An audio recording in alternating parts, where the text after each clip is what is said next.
Now there's another story coming out of this game, and it is the special whistle, or lack thereof, that A'ja Wilson is getting. And this isn't the first time. When a reigning MVP starts to look less composed and more frustrated under pressure, you know the tension is at its peak.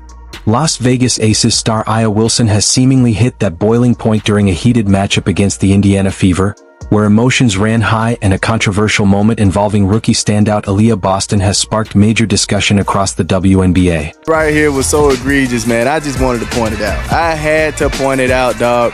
There was no way, all right, that you can't tell me that the A'ja Wilson whistle isn't a thing. I remember this specific moment, right, where Aaliyah Boston was backing down, trying to put the ball back up, and A'ja Wilson gets a jump ball after wrapping her arms clearly around from the backside. To make matters worse for Wilson, the Las Vegas Aces are currently going through a rough stretch, while the Indiana Fever continue to climb even without their injured star Caitlin Clark. As a result, the spotlight on Wilson has intensified, with her team's struggles shifting the narrative of the 2025 season in a dramatic new direction. But the Aces looking a little long in the tooth there in Vegas. That team, that core, just kind of sputtering at this point in time, slow-footed, and that's where I thought that the Fever could take advantage of the Aces, and they did, and Indiana moved quickly. They moved with purpose. They get another big game from Kelsey Mitchell in this one, who continues to just prove that she is a baller, a hooper, and a bona fide. The Indiana Fever have recently been dominating the Las Vegas Aces in a way that would have seemed unlikely just a season ago. On July 3rd, the Fever delivered a decisive 81-54 win over the defending champions, ending a 16-game losing streak against Las Vegas.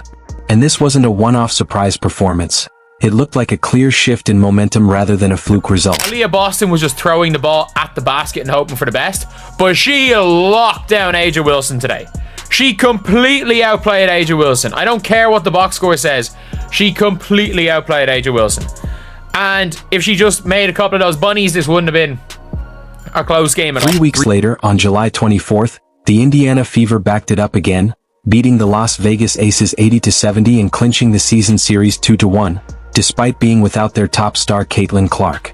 Each time, A'ja Wilson has been forced into carrying a heavy load, and even a 29-point performance in that first blowout loss wasn't enough to change the outcome. The problem was the lack of support. Her teammates struggled badly, shooting just 16% combined, with no other player reaching double figures, highlighting how little help she had in those key moments. Indiana Fever without Caitlin Clark go up against the Las Vegas Aces and last year's MVP, A'ja Wilson, and walk away with a W, 80-70. That player right there, Natasha Howard, she came alive in the third quarter, dropping 11 points in the third quarter, giving us the lead, a 27-point third quarter without Caitlin Clark. Who would have thought this team can score over 20 points in a quarter without Caitlin Clark? Wilson has shown clear frustration in recent games, often engaging with officials after whistles and reacting strongly when calls go against her. There have been moments of visible intensity, protests over contact and emotional reactions on the court, but it hasn't shifted the results. The Las Vegas Aces have continued to come up short in these matchups, extending their losing run despite her efforts. The WNBA referees look at A'ja Wilson literally mugging somebody, literally reenacting the now infamous Coldplay concert hug heard around the world that had 9 million memes made about it over the last week, when she's literally remaking that on the court by just mugging Aaliyah Boston. Oh shit, them WNBA referees turn into Ray Charles. They swallow their damn whistles. It's not hard to see why frustration is building for A'ja Wilson. The Las Vegas Aces have been one of the league's premier franchises since drafting her in 2018, collecting 2 championships along the way. Because of that standard, a .500 level season simply doesn't match expectations. But after the latest loss to the Indiana Fever, Las Vegas found itself sitting at 12-12, even trailing Indiana at 13-12 in the standings. For a Fever team that had struggled to reach the postseason in recent years before its recent rise, despite injuries to key players like Caitlin Clark, that shift in the table has only made the narrative more striking. For Wilson, the gap between expectations and reality is growing harder to ignore, and that tension has started to show in her on-court demeanor as the season wears on. Asia was terrible. Like, absolutely terrible. I don't care that she had 20 points. The fakest 20 points ever. She was terrible. She was absolutely terrible.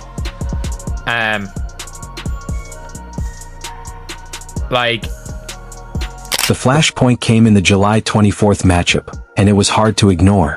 Early in the second quarter, Fever center Aaliyah Boston received the ball in the post and battled for position against Aya Wilson. As Boston tried to make a move toward the basket, Wilson applied heavy contact from behind, leading to a prolonged physical struggle in the paint that lasted several seconds before a whistle finally stopped play. When the call came, the officials ruled it a jump ball rather than a foul, a decision that immediately drew frustration from Boston, who turned to the referee and argued that she had been contacted from behind during the play. The broadcast crew also questioned the ruling, noting how unusual that kind of contact typically is in that situation. Wilson, meanwhile, reacted calmly after the decision, offering a brief smile as play resumed. A'ja Wilson, she gets the left hand on the ball, right? Slaps down, get her hand on the ball. Okay, cool. Still got it. Now, right here, watch this right hand now. Look at this right hand, y'all. Right hand grabs her, okay? Right hand grabs she knows she cheating. Look, she's smiling. She knows she cheated, y'all. Fever fans were furious after the sequence and quickly took to social media to express their frustration, arguing that Aya Wilson has often benefited from favorable whistles in similar situations. Many pointed to what they believe are repeated examples of physical post defense going uncalled against her, especially in matchups with the Indiana Fever. Some fans referenced an earlier moment in a July 4th meeting between the two teams, when Wilson was involved in a similar battle for position against Lexi Hull. In that instance as well, officials ruled a jump ball instead of a foul, which added to the ongoing debate among supporters about consistency in officiating. The controversy has fueled wider discussion online about how physical play in the paint is being judged across the league, with critics pointing to what they see as inconsistent standards from game to game. Indiana head coach Stephanie White has also previously voiced concerns about officiating consistency during the season, adding more attention to the conversation. Adding further context, fans also revisited an earlier June matchup where Wilson and Aaliyah Boston had a tense exchange, including a moment caught on camera that was interpreted by some as Wilson expressing frustration after a foul call. That contrast between earlier incidents and the later July meetings has only intensified debate among fans, with both sides interpreting the physicality and officiating very differently depending on the play. That happened. Let somebody even breathe on A'ja Wilson. I can't whistle. You get the point. I mean, they're hitting a buzzer. The pressure luck buzzer. The whammy starts coming out. All right, the whammies start coming out because A'ja Wilson going to free throw line. She going to the free throw line. That's all there is to it. The next night against the Minnesota Lynx, Aya Wilson was again at the center of a physical moment in the first quarter. While battling for position against Kayla McBride, the two became entangled, and Wilson was called for a two-handed shove that sent McBride to the floor. Officials assessed the play as a common foul, with no escalation to a flagrant or ejection, a decision that drew visible disagreement from parts of the crowd and commentary. Although the game carried no known prior tension between Wilson and McBride, the sequence added to an ongoing conversation among fans about physicality in the paint and how such plays are being officiated this season. Smiling at it. Look. Just a granted. Look at this. What in the world's going on, man? Wrapping around her, hugging her. She knows she cheating, look. And getting away with murder, bro.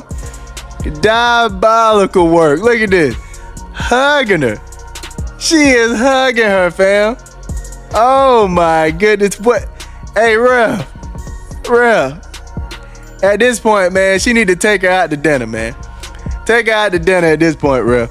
What's going on? The Indiana Fever have continued to draw attention for their competitiveness and emotion on the court, even while playing stretches without standout rookie Caitlin Clark, who has been sidelined at times with a left groin injury. Despite her absence from the lineup in a recent win over the Connecticut Sun, Clark was still visibly engaged from the bench during a late-game officiating review. She was seen reacting strongly to a disputed out-of-bounds call in the third quarter, expressing frustration toward officials before being guided back by assistant coach Brienne January. Moments later, she continued to show animated reactions from the sideline as the game progressed. The sequence added to Clark's growing reputation for intensity and competitive energy, even when she is not on the floor, reflecting the emotional tone that has surrounded Indiana's recent run of form. Uh-oh. Wonder what he said. Oh! She was about to run over there. I'm not a good lip reader. What did he say? I got it, but I don't want to read card 99. Huh. She said basically, "Are you kidding me?" to Michael Price, and that was Brienne January, who is. She said, "That's just rude. 9 Grow up." years in Indiana. Oh! On the staff. Oh my That's goodness! a live shot now of Caitlin Clark. What's the issue? What happened? He's still upset and wants an explanation from Michael Price. She's gonna be calling him. He's like, whatever. In her rookie season, Caitlin Clark helped lead the Indiana Fever to their first playoff appearance since 2016, far exceeding preseason expectations for a franchise that had struggled for years. She quickly became a central figure for the team, finishing among the leaders in multiple statistical categories and earning attention for her poise, playmaking, and scoring ability under pressure. Her arrival also had a major impact off the court, with the Caitlin Clark effect, contributing to record attendance and heightened national interest in Fever games as fans turned out in large numbers to watch her play. That context has fueled much of the current narrative around Indiana's rise, especially in matchups against established contenders like the Las Vegas Aces and star players such as Aya Wilson, as the league continues to shift and new rivalries take shape. Another nice sight for the Fever to see was this from Cece hopping off the bench. You don't want to read too much into it, but it's something, right? Obviously, she gets a little frustrated with the officials, and Stephanie White was frustrated with the officials in this game as well. But you see Caitlin hop right to her feet there with no hesitation. Right up.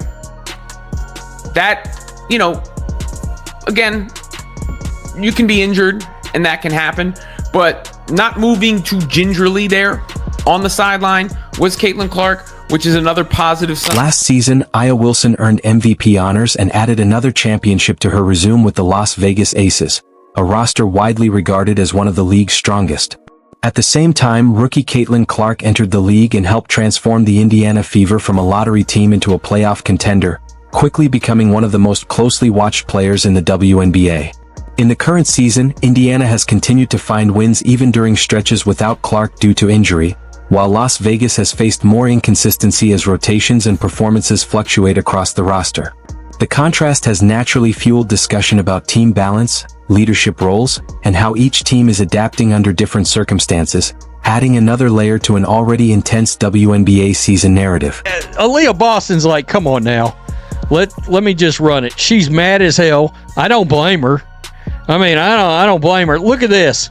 Look at this. What are we doing? Referees, where are the officials? Where? Then comes the loving embrace. Where are the officials? Look at that. Look at Asia's face.